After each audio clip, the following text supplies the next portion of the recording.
Pour mieux s'immerger dans la réalité politique, sécuritaire, économique et sociale d'Israël, connectez-vous chaque matin sur Studio Kalita.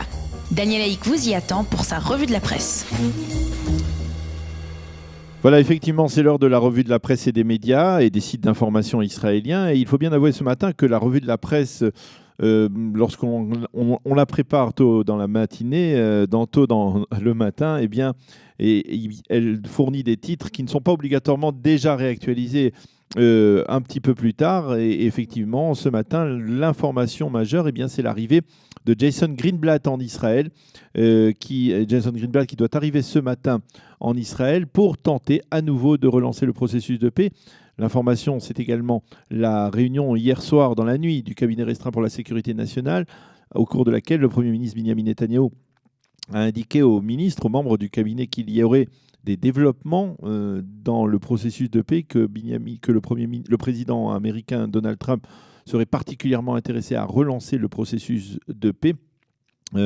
Et donc, ce sont les deux grands titres que l'on trouve ce matin, vraiment à partir de 7h, depuis 7h, mais même avant, eh bien, on parlait par exemple sur le site Walla de l'un des grands sites d'information israéliens, du Premier ministre qui a annoncé hier, dans la journée d'hier, à son gouvernement qu'il avait décidé de reporter de 2 semaines la réunion de la commission de planification de la construction en Judée et en Samarie, et ce à la demande spécifique du président américain Donald Trump, motif invoqué. L'administration américaine tente actuellement donc de relancer le processus de paix avec les Palestiniens, et elle ne craint que les décisions qui auraient pu être prises par cette commission de planification, comme par exemple la construction de centaines d'unités de logement au-delà de la ligne verte, auraient risqué de torpiller ses efforts en ce sens. Ceci étant, et toujours à la demande du président américain Donald Trump, eh bien, le Premier ministre israélien envisage une série de mesures économiques d'apaisement à l'intention des Palestiniens. L'une d'elles serait l'élargissement de la route d'accès à la nouvelle ville palestinienne de Rawabi en Samarie. Le Israël Hayom est le seul à mentionner dans son édition de ce matin que Jason Greenblatt sera donc à nouveau en Israël ce matin pour une réunion, une nouvelle réunion avec le Premier ministre Benjamin Netanyahou, une énième visite dans le cadre des efforts de la Maison-Blanche pour relancer le processus de paix.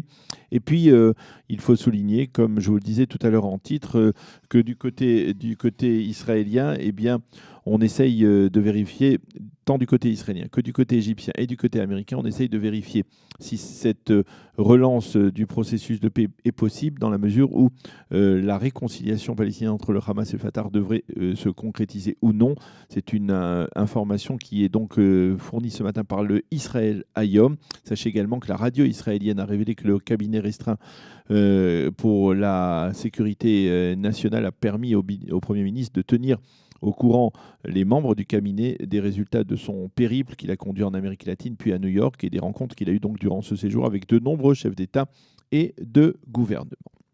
Et puis en marge, la chaîne 10 de la télévision israélienne a révélé hier que le ministre russe de la Défense, Sergei Shoigu, sera en Israël à la mi-octobre pour s'entretenir avec son homologue israélien Avigdor Lieberman. Ce sera là la première visite du ministre russe en Israël, qui est pourtant ministre de la Défense depuis 2012.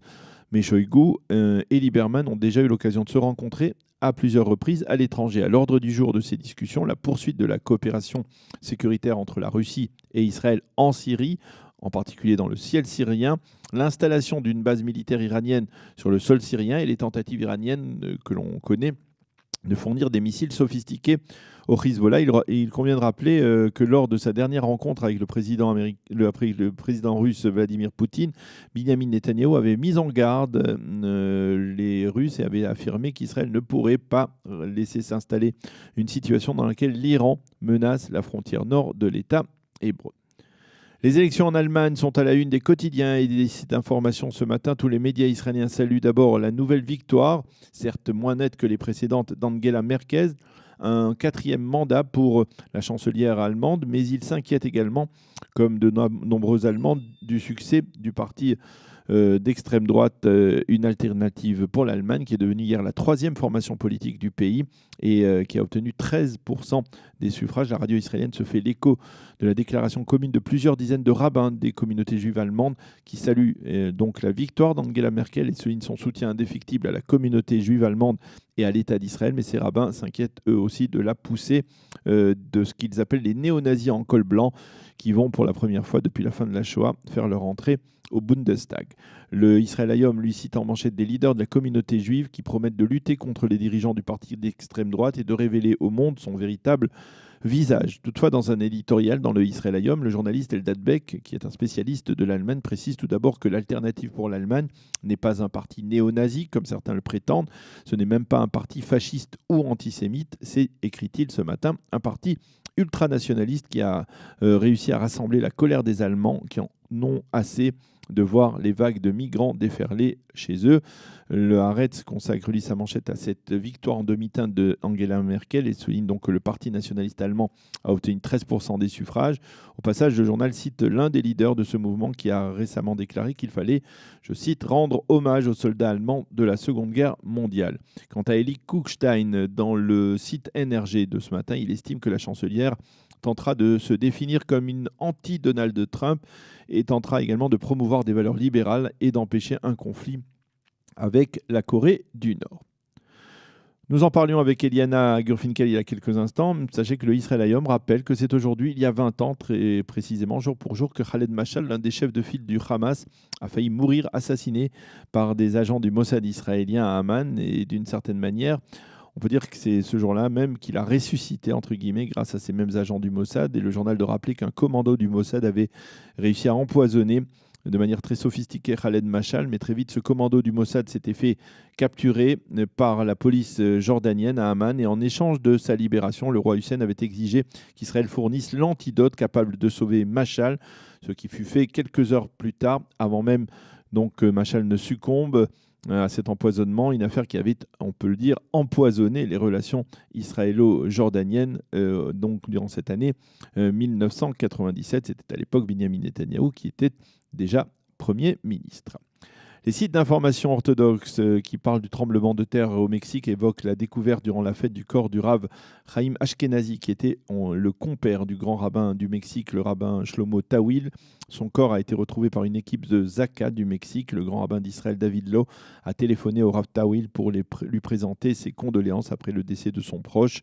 Et en marge, les sauveteurs israéliens poursuivent leurs efforts pour tenter de repérer le moindre signe de vie des bâtiments qui se sont écroulés lors du tremblement de terre à Mexico la semaine dernière. Le commandant en chef de la défense passive, lui, est en route vers Mexico City.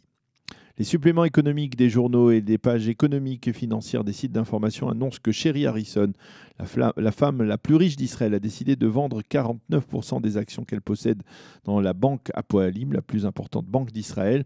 Les acheteurs sont un groupe d'investisseurs américains et leur acquisition doit d'abord obtenir l'aval d'une commission financière spéciale. Ils ont acheté les parts de Sherry Harrison à raison de quelques $24 l'action. Conséquence directe de cette démarche, l'action de la banque Hapoalim à la bourse de Tel Aviv a augmenté sensiblement hier après-midi. Et puis le ministre de l'économie et du commerce, Eli Cohen, a reconnu hier sur les ondes d'une radio locale israélienne que les patrons de petites et moyennes entreprises en Israël traversaient une véritable via dolorosa bureaucratique et il a affirmé que le nouveau plan d'avantages mis en place par son ministère récemment devrait lever certains de ces barrages dans ce secteur et améliorer la vie des petits patrons israéliens. Et puis à l'approche de Yom Kippour, le site Énergie révèle que le site Ktiv, qui est le site d'expertise en matière de manuscrits juifs de la Bibliothèque nationale israélienne, ce site a dévoilé au cours des derniers jours un manuscrit rarissime tiré d'un Marzor, un livre de prière de Yom Kippour, datant, tenez-vous bien, d'environ il y a 900 ans.